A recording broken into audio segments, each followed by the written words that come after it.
مجھے افسوس ہے میری بچی۔ اوشان کا لہجہ بدستور نرم تھا۔ وہ میرا بیٹا ہے اور کوئی باپ اپنے بیٹے کو قاتلوں کے حوالے نہیں کر سکتا۔ نوجوان خادمہ کا سر نفی کے اظہار میں دائیں بائیں حرکت کرنے لگا۔ وہ سناجو کا باشندہ نہیں ہے آقا، پھر وہ آپ کا بیٹا کیسے ہو سکتا ہے؟ اگر سناجو کا کوئی فرد میرا بیٹا ہو سکتا ہے تو وہ نوجوان ہر فرد سے زیادہ اہم ہے۔ اس کا دماغ میرا دماغ ہے، اس کا دل میرا دل ہے، اس کی روح میری روح ہے، اس کی روح میری روح سے ہم آہنگ ہے۔ اس کی رگوں میں اگر میرا خون نہیں دوڑتا تو کیا ہوا؟ میرا فن تو اس کی نس نس میں موجود ہے، اس لیے وہ ہر طرح سے میرا بیٹا ہے۔ میں اپنا ذہن، اپنی روح اور اپنا بیٹا کسی کے حوالے نہیں کر سکتا۔ یہ کہہ کر اوشان شفقت سے مسکرایا اور اس نے خادمہ کے رخسار پر ایسی چپت ماری جیسے کوئی شفیق بزرگ اپنی بچی کو مارتا ہے۔ خادمہ کی آنکھوں میں آنسو تیرنے لگے۔ اوشان حویلی کے دروازے کی طرف بڑھ گیا۔ چوراہے پر گاؤں کے لوگوں کا اجتماع بڑھتا جا رہا تھا۔ سب لوگ پریمیئر کے قافلے کو گھیرے میں لیے کھڑے تھے۔ موٹر سائیکل سوار سپاہی لوگوں کو پریمیئر کی گاڑی سے دور رکھنے میں مصروف تھے اور بار بار ہدایت کی جا رہی تھی کہ وہ حد ادب سے آگے نہ بڑھیں۔ پریمیئر نوگان اور دیگر افسران سے کچھ فاصلے کے باوجود لوگ ان کی باتیں صاف سن رہے تھے۔ نوگان اور پریمیئر نے جو انداز اختیار کیا تھا، اس سے لوگوں کو خانہ سناجو کے خلاف بے چینی اور غصہ پھیل رہا تھا اور لوگوں میں تبصرے شروع ہو گئے تھے۔ آقا بہت بوڑھا ہو گیا ہے، اس نے اپنا فن ایک اجنبی کو منتقل کر کے ہمیں دھوکہ دیا ہے۔ نوگان خانہ سناجو کا وقار دوبارہ بحال کر سکتا ہے۔ جتنے منہ اتنی ہی باتیں ہو رہی تھیں۔ جو لوگ بلند آواز میں تبصرہ کر رہے تھے وہ نوگان اور پریمیئر سے اپنے تعاون کا اظہار کر رہے تھے، جبکہ ہجوم میں ایسے لوگوں کی بھی کمی نہیں تھی جو یہ کہنا چاہتے تھے کہ اوشان نے ان کے لیے بہت کچھ کیا ہے۔ اس کی وجہ سے بہت سے لوگ بھوکوں مرنے سے بچ گئے۔ اس نے کمزوروں کی مدد کی، ورنہ طاقتور لوگ انہیں نیست و نابود کر دیتے۔ اس نے بچوں کے لیے غذا مہیا کی، ورنہ وہ بلک بلک کر دم توڑ دیتے۔ یہ سب باتیں ان لوگوں کے دلوں میں تھیں۔ وہ اظہار کی جرأت نہیں کر پا رہے تھے کیونکہ انہیں محسوس ہو رہا تھا کہ اکثریت مخالفانہ جذبات سے مغلوب ہو چکی ہے۔ پریمیئر کا چہرہ پرسکون تھا۔ یوں محسوس ہوتا تھا جیسے اس کو لوگوں کی باتوں یا کسی بھی معاملے سے کوئی دلچسپی نہ ہو، جبکہ نوگان کی بے چینی ہر گزرتے ہوئے لمحے کے ساتھ بڑھتی ہی جا رہی تھی۔ وہ بار بار خانہ سناجو کی طرف دیکھ رہا تھا۔ وہ کہاں ہے؟ دفعتاً پریمیئر نے دریافت کیا۔ نوگان نے کوئی جواب نہیں دیا۔ اچانک ہی ہجوم کی بنبناہٹ دم توڑ گئی۔ اب ہر آنکھ خانہ سناجو کی طرف نگراں تھی۔ یوں محسوس ہوتا تھا جیسے کسی شے نے ان کی گویائی سلب کر لی ہو۔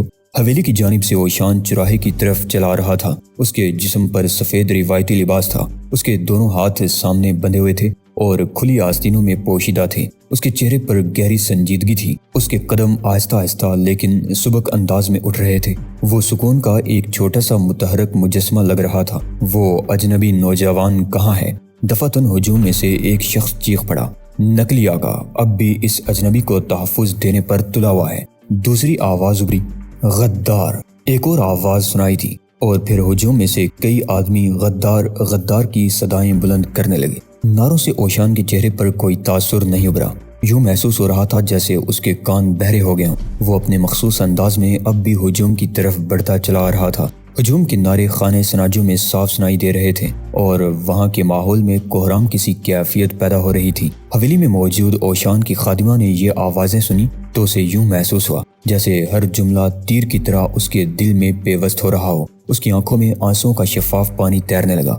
وہ حیران تھا کہ یہ سب کچھ اچانک ہی کیسے بدل گیا۔ سناجو کے لوگوں میں یہ جرأت کیسے پیدا ہوئی کہ انہوں نے اوشان کے خلاف ایسی باتیں کرنی شروع کر دی ہیں، اور پھر وجہ بھی بالآخر اس کی سمجھ میں آ گئی۔ وہ اپنے آقا اوشان سے نفرت نہیں کرتے تھے اور نہ ہی سب باتیں اوشان کے خلاف تھیں، بلکہ دراصل یہ باتیں اس اجنبی کے لیے ہو رہی تھی جو اس کے آقا کی پناہ میں آ چکا تھا اور جس کے بارے میں کہا جا رہا تھا کہ اوشان نے اپنا صدیوں پرانا فن منتقل کر دیا ہے۔ نہیں، یہ انصاف نہیں ہے، خادمہ بڑبڑائی۔ آقا کی زندگی اس اجنبی کے لیے قربان نہیں کی جا سکتی۔ اس خیال کے ساتھ ہی لڑکی کے دل میں ٹائیگر کے خلاف غصے اور نفرت کی ایک شدید لہر پیدا ہو گئی۔ وہ چند لمحوں کے لیے کھڑی سوچتی رہی۔ اس کا ننھا سا دل تیزی سے دھڑک رہا تھا اور اس کے محدود سوچوں والے دماغ میں ایک طوفان سا برپا ہو گیا۔ وہ کسی فیصلے، کسی نتیجے پر پہنچنے کی کوشش کر رہی تھی۔ جب چوراہے سے آنے والی باتوں کے تیروں نے اسے گائل کر دیا تو وہ کانپ اٹھی۔ اس کا ذہن سلگ اٹھا اور وہ حتمی نتیجے پر پہنچ گئی۔ وہ تیزی سے پلٹی اور اپنے کمرے کی طرف چل دی۔ حویلی میں اس کے لیے جو کمرہ مخصوص تھا اس کی دیواروں پر آلات حرب سجے ہوئے تھے۔ وہ ایک دیوار کے سامنے جا کر رک گئی۔ اس کے سینے میں دل کسی ننھے سے بے چین پرندے کی طرح تڑپ رہا تھا۔ اس کا ایک ہاتھ آہستہ آہستہ آگے بڑھنے لگا۔ دیوار پر 2 خنجر آر پار حالت میں آویزاں تھے۔ لڑکی کا ہاتھ ایک خنجر کے دستے پر جم گیا۔ مجھے اس اجنبی کو قتل کر دینا چاہیے، وہ بڑبڑائی۔ اس اجنبی کی وجہ سے آقا سناجو کی زندگی خطرے میں نہیں ڈالی جا سکتی۔ میں اسے قتل کر کے خون آلود خنجر لے کر گاؤں کے لوگوں کے سامنے جاؤں گی اور کہوں گی کہ وہ جس سے نفرت کرتے تھے میں نے اسے قتل کر دیا ہے۔ خنجر پر اس کی گرفت مضبوط ہو گئی۔ اب اسے اپنا جسم پتھر کا بنا ہوا لگتا تھا۔ وہ ایک رحم دل لڑکی تھی۔ اس نے اب سے پہلے کسی حقیر سے کیڑے کو بھی ہلاک نہیں کیا تھا، لیکن اپنے آقا کے لیے وہ چٹان بن گئی تھی۔ خنجر ہاتھ میں لے کر وہ کمرے سے نکلی تو اس کے قدموں میں خفیف سی لرزش نہیں تھی۔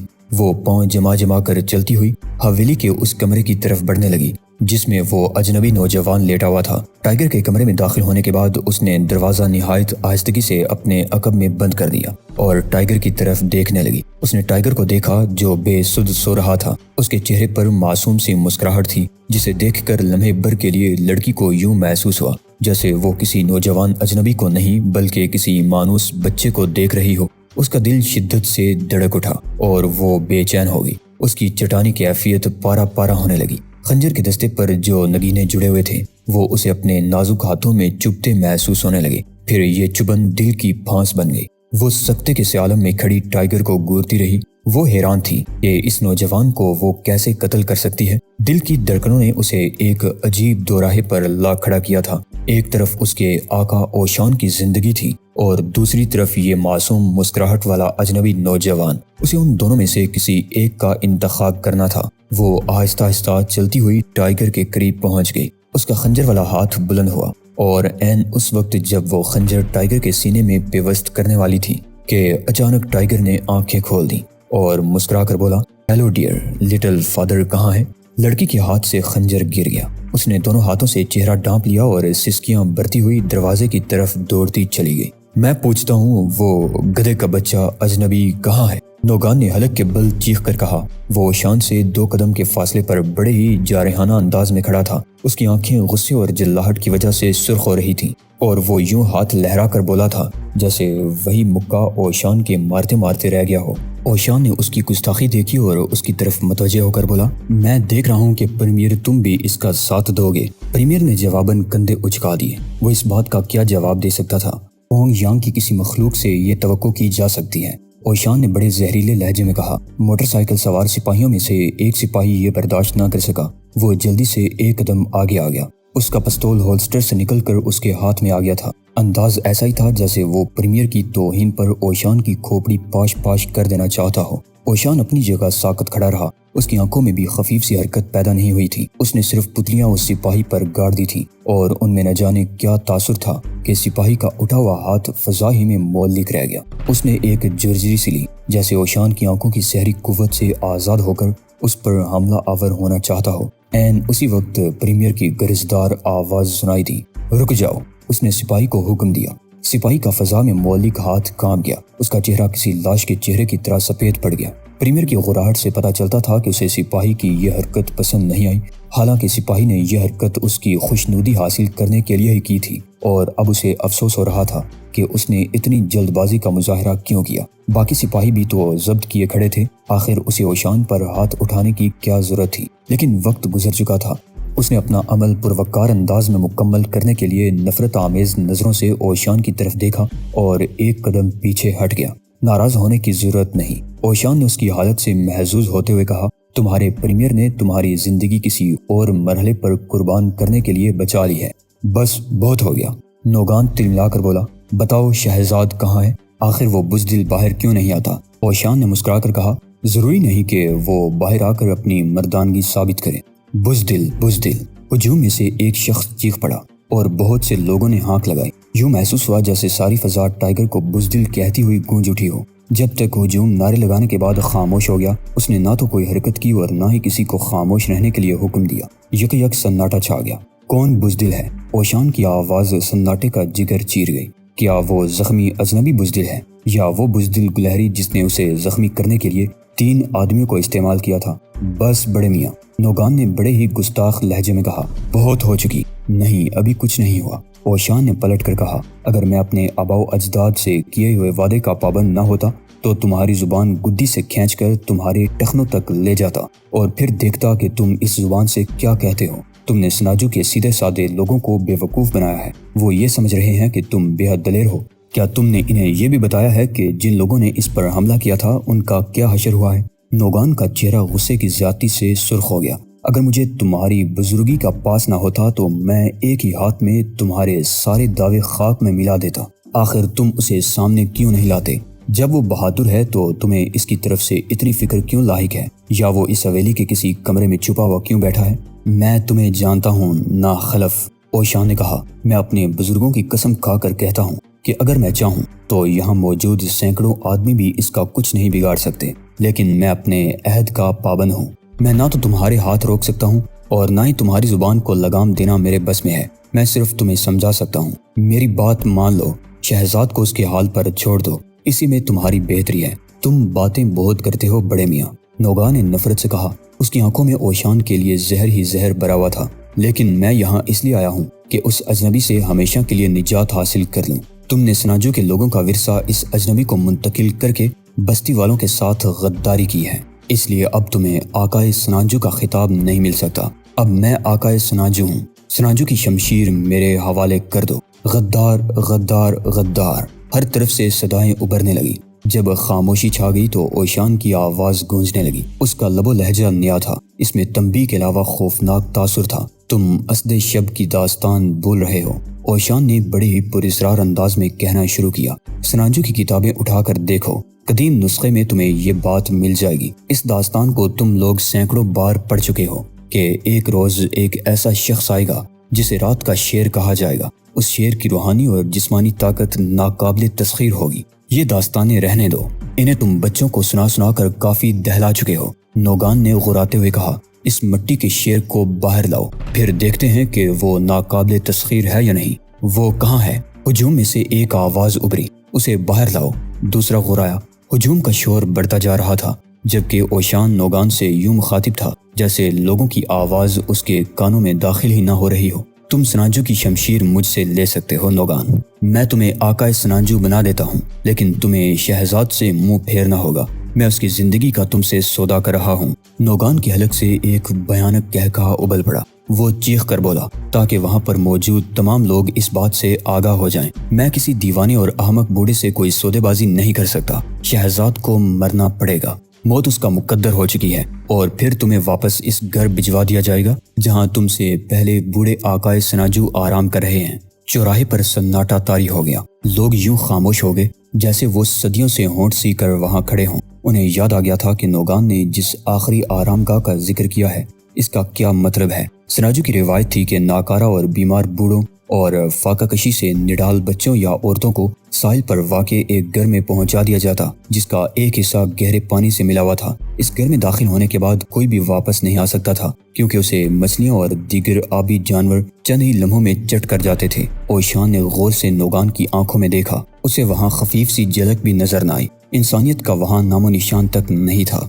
وہ سراپا ابلیس تھا اور اس کے دل میں نفرت کا لاوا ابل رہا تھا۔ میں اس گھر میں اپنے پیروں پر داخل ہو جاؤں گا، اوشان نے کہا، لیکن شہزاد کی زندگی کی ضمانت دے دو۔ اس کے لہجے میں اب تھکن آ گئی تھی، یوں محسوس ہو رہا تھا جیسے وہ ٹائیگر کی زندگی کی بھیک مانگ رہا ہو۔ جواباً نوگان کے ہونٹوں پر بڑی ہی بے رحم مسکراہٹ آ گئی۔ جب تک وہ زندہ رہے گا سناجو کے راز راز نہیں رہیں گے، اس نے طنزیہ کہا۔ اس نے قدیم فن سیکھ رکھا ہے، اس فن کو بھی اس کے ساتھ ساتھ ہی دفن ہو جانا چاہیے تاکہ وہ باہر کی دنیا میں نہ پھیل سکے، اور یہ کام آج اور ابھی ہوگا۔